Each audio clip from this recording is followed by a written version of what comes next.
बिस्मिल्लाहिर्रहमानिर्रहीम। अस्सलाम वालेकुम। मेरा नाम नतालिया इस्लाम है और मैं क्लिनिकल साइकोलॉजिस्ट हूँ। आज हम बात करेंगे कि हम अक्सर लाइफ में एडजस्ट क्यों नहीं कर पाते हैं, हमें लोगों से प्रॉब्लम क्यों रहती है और उस प्रॉब्लम को हम कैसे ओवरकम कर सकते हैं। मोस्टली हमें लोगों से प्रॉब्लम क्या होती है कि मैंने ऐसा किया और उसने ऐसा रिस्पॉन्स नहीं किया, मैंने ये सोचा था लेकिन ऐसा नहीं हो पाया। इसी वजह से यही सोच होती है हमारी, जिसकी वजह से हमें लोगों से प्रॉब्लम रहती है। हम सोच लेते हैं कि ये अप्रोप्रिएट बिहेवियर है मेरे बिहेवियर के रिस्पॉन्स के लिए। हम एक चीज़ फिक्स कर लेते हैं कि मैंने ऐसा बोला है तो मुझे ऐसा ही जवाब आना चाहिए, मैंने ऐसा किया है तो मेरे सामने ऐसा ही बिहेवियर शो होना चाहिए। तो जब हम ये चीज़ें फिक्स कर लेते हैं, अपनी तरफ से एक चीज़ सोच लेते हैं कि ये परफेक्ट है और इसी को फॉलो किया जाना चाहिए, तो उस वजह से हमें अक्सर प्रॉब्लम्स होती हैं। क्योंकि परफेक्शन की डेफिनेशन हर इंसान की अपनी अपनी होती है। हर इंसान अपने एक्सपीरियंसेस और अपनी तरबियत की बेस पे डेफिनेशन रखता है, और जब हर इंसान अलग अलग डेफिनेशन रखता है तो ऐसा कैसे पॉसिबल है कि परफेक्शन एक ही हो। हम सोचते हैं कि एक चीज़ परफेक्ट है, लेकिन क्या एक्चुअली वाकई में वो परफेक्ट होती है, या हम जिसके पीछे भाग रहे होते हैं वो सिर्फ हमारे लिए परफेक्ट है लेकिन या चंद एक लोगों के लिए परफेक्ट है और बाकी लोगों के लिए वो इम्परफेक्ट क्या है, बाकी लोगों के लिए वो इम्परफेक्ट है। और अगर एक ही चीज़ मेरे लिए परफेक्शन है आपके लिए नहीं है वो, तो फिर हम उसे किस चीज़ में रखेंगे, परफेक्शन में या इम्परफेक्शन में। तो अगर हमें, और इसके बाद अगर हमें परफेक्शन को अचीव करना होता है तो हम कैसे समझेंगे कि क्या चीज़ परफेक्ट है और क्या चीज़ परफेक्ट नहीं है। हम कोई भी डिसीजन लेते हैं उसमें भी हम ये देखते हैं कि क्या परफेक्ट डिसीजन है, क्या परफेक्ट डिसीजन नहीं है। तो ये जो परफेक्शन का वर्ड है जिसके पीछे हम अपनी पूरी ज़िंदगी गुजार देते हैं, वो एक्चुअली में है क्या, परफेक्शन है क्या। इसको अगर मैं इस्लामिक पॉइंट ऑफ व्यू में ले जाऊँ तो परफेक्शन की एक ही डेफिनेशन है, कुरान और सुन्नत।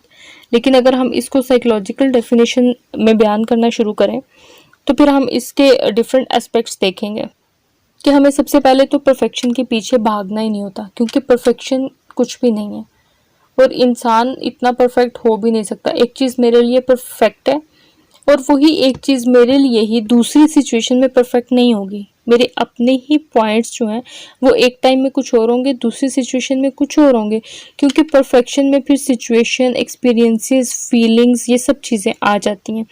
तो हमें परफेक्ट नहीं बनना, हमें सिर्फ अच्छा बनना है। जो काम उस टाइम पे हमें लग रहा है कि इसमें से ये काम अच्छा है और हमें इसको फॉलो करना चाहिए, तो उस टाइम पे वही काम परफेक्ट है और हमें वो करना चाहिए। अगर हम पूरी ज़िंदगी के लिए एक परफेक्शन का क्राइटेरिया रखना शुरू कर दें तो उसमें तो हम खुद भी गलत साबित होते रहेंगे।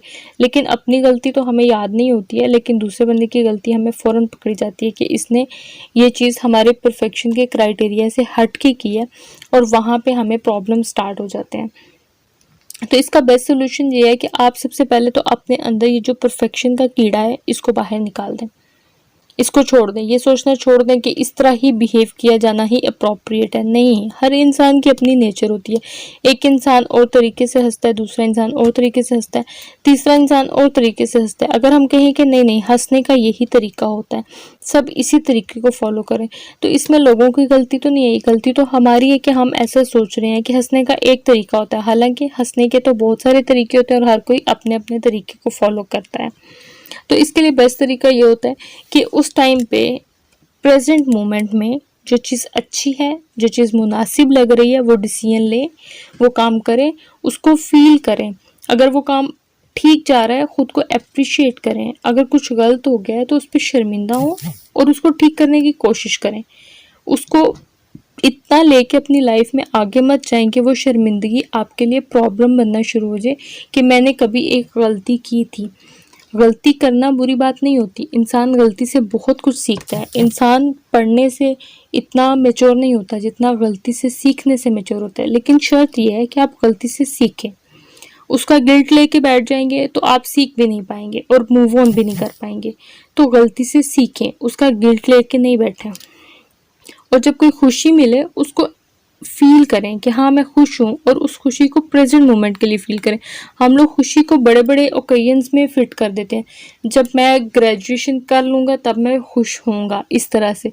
ये नहीं सोचते कि आज क्विज में या टेस्ट में मेरे मार्क्स अच्छे आए हैं तो इसकी खुशी मुझे आज ही सेलिब्रेट करनी है। ये नहीं सोचना कि ये टेस्ट है, कोई फाइनल्स में अच्छे मार्क्स आएंगे तो तब खुश हो लूँगा। तब तक हम वैसे भूल जाते हैं कि खुश हुआ कैसे जाता है। अगर हम खुशी के लिए इतना वेट करेंगे तो हम भूल जाएंगे कि खुश कैसे होना है।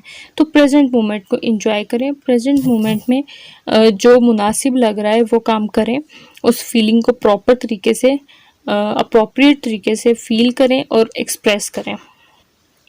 और यही एक कामयाब और अप्रोप्रिएट ज़िंदगी गुजारने का तरीका है कि हम एक इमोशन को एक टाइम में फील करें और नेक्स्ट टाइम में हम उससे शिफ्ट हो जाएं और उस टाइम जो इमोशन है उसको फील करें। जो लोग एक ही कामयाबी को, सिर्फ तकलीफ नहीं, कामयाबी, खुशी, तकलीफ, हर चीज़ को, एक चीज़ को अपनी ज़िंदगी का महवर बना लेते हैं। एक कामयाबी मिली है और उसी पे खुश हैं कि भाई मैं इसमें कामयाब हो गया, वो कामयाबी मिल गई, खुश हो, सेलिब्रेट करें। बट अगले दिन के लिए आपको कामयाबी फिर से ढूंढनी है। वो एक जो कामयाबी, आप उसी पे सारी ज़िंदगी खुश नहीं रह सकते, आपको मूव ऑन करना पड़ेगा, आपको आगे दोबारा मेहनत करनी पड़ेगी।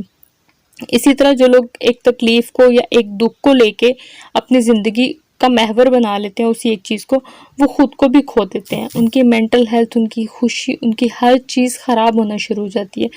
तो इस वजह से ये चीज़ों से अवॉइड करें ताकि आप एक सोसाइटी के अच्छे फ़र्द बन सकें, अपनी लाइफ की एक अच्छी एग्जाम्पल सेट कर सकें और अपनी एक अच्छी लाइफ गुजार सकें, पुरसुकून लाइफ गुजार सकें। सुकून जो है वो सबसे बड़ी अचीवमेंट होती है। उसके लिए हमें टाइम टू टाइम वर्क करते रहना चाहिए अपने ऊपर, ताकि हम पुरसुकून ज़िंदगी गुजार सकें।